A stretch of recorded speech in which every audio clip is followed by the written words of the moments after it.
Om Swastiastu. Hello everyone, welcome back with me, Chyntia Wulandari. In this video, I will continue to read this book. In that case, what we regard as happiness are merely a variety of sensations that we experience and which only differ to a certain degree to other sensations that we associate with suffering. For example, the sensation of pain can evoke either the feeling of suffering or the feeling of happiness, and very often provoke similar physical sensations depending on the context.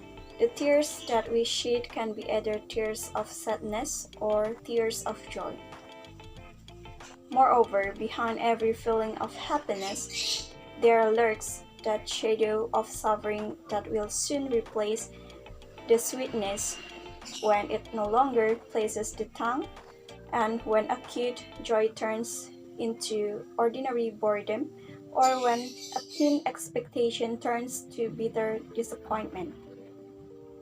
So what is the desirable state of mind that we should strive for then? If the pursuit of sensations, pleasurable or otherwise, is not ideal, why then it should be for the calming of the mind, a state in which we are not subjected to its constant vacillations with its accompanying fluctuating emotions. A mind that is free from any disturbance, like the surface of a lake on a cloudless day without the slightest breath of wind to cast ripples. A calm and quiet mind is a strong mind that doesn't react easily to provoking thoughts, niggling desires, and external influences. It doesn't let itself be dragged down to the valleys of disappointment, despair, fear, and anger, nor does it lose itself in the embrace excitement, joy, and pleasure.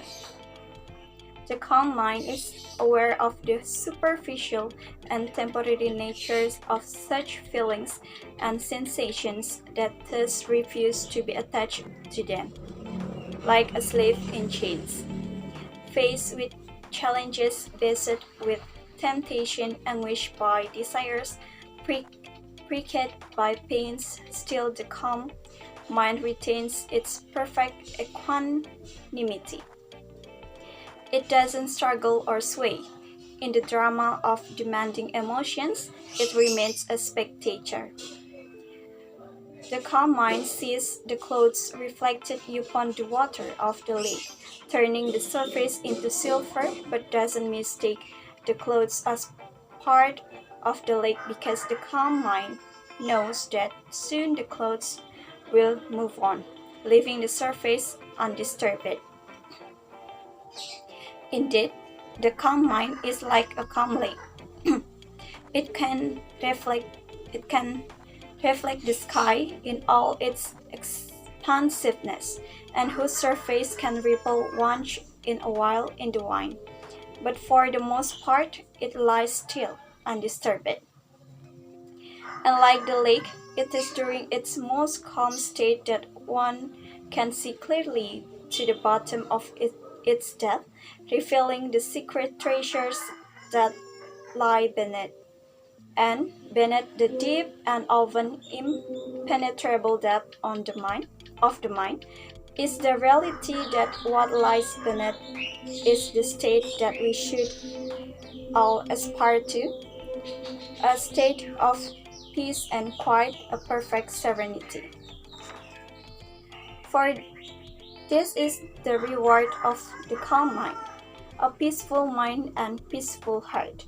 What more can one wish for in this life? Unintended consequences. Looking around at the world around us and its many problems and challenges, I often wonder what happened and how did we get here? For example, we see how our environment is now so degraded that it is causing a situation, global warming and climate change, that will, if not already, threaten the well-being of the planet and pose a danger to human existence.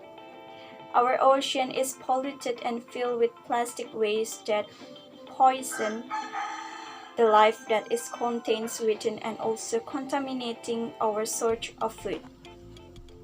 Our streams, river, and lakes are similarly destroyed, reducing the amount of clean and fresh water that is necessary to our lives.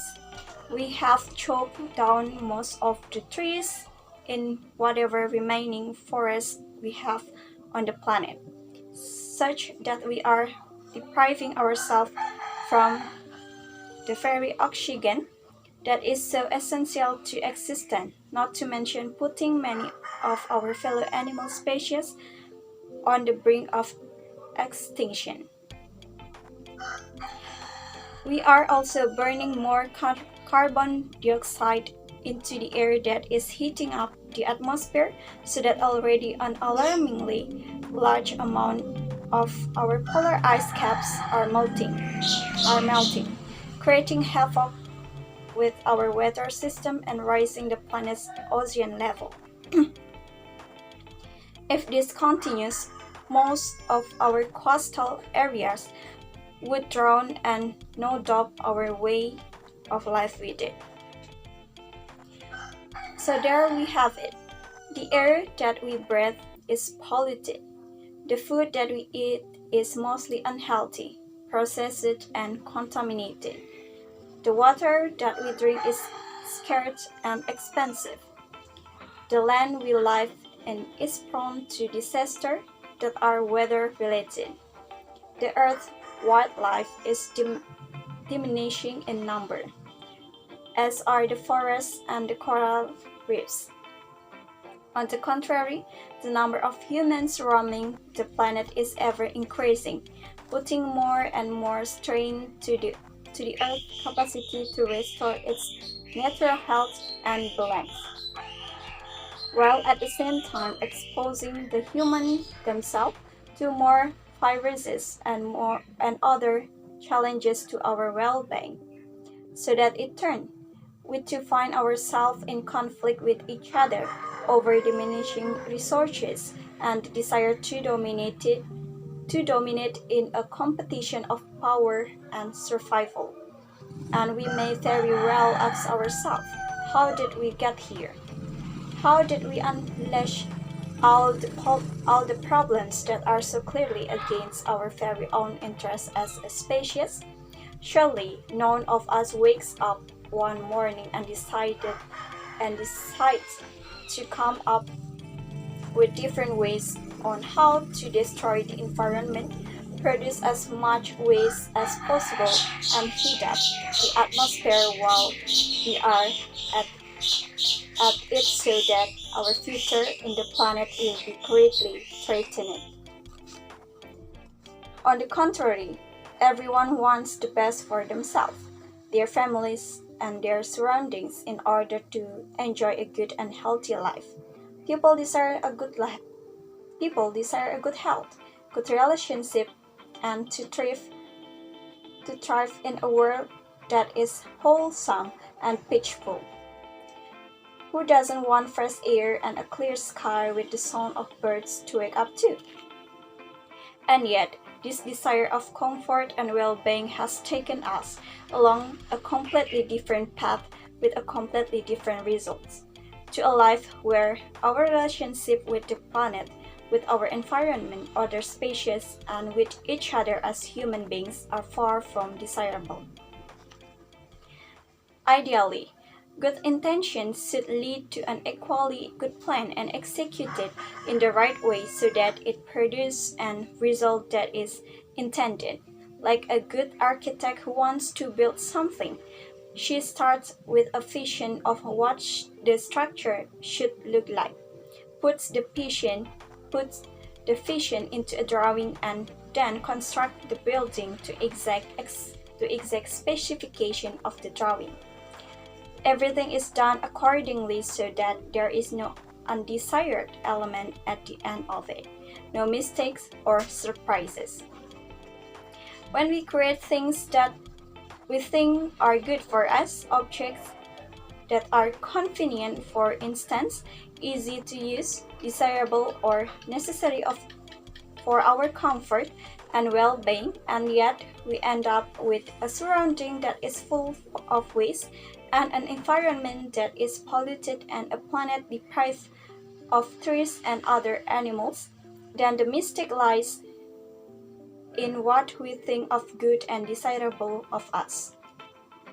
For it seems in our way of thinking and creating, objects, action, and outcomes that we consider as ideal are actually far from ideal for everything else outside of our own and narrow needs. Our human projects are so in conflict with the needs of the planet we operate on and the other life forms on it. And in many instances, even in conflict with the needs of other humans with different objectives, that we end up creating a world full of unintended consequences, consequences that ultimately damage the planet and everything on it, including, of course, ourselves. This is because both of the individual level and as a collective, we tend to look at the world from our narrow ego perspective. And as we know about our ego, it is our tendency to think of ourselves as the most important and most entitled being around, whether in relation to other people, other groups, societies, and certainly over others, animals, and to the planet.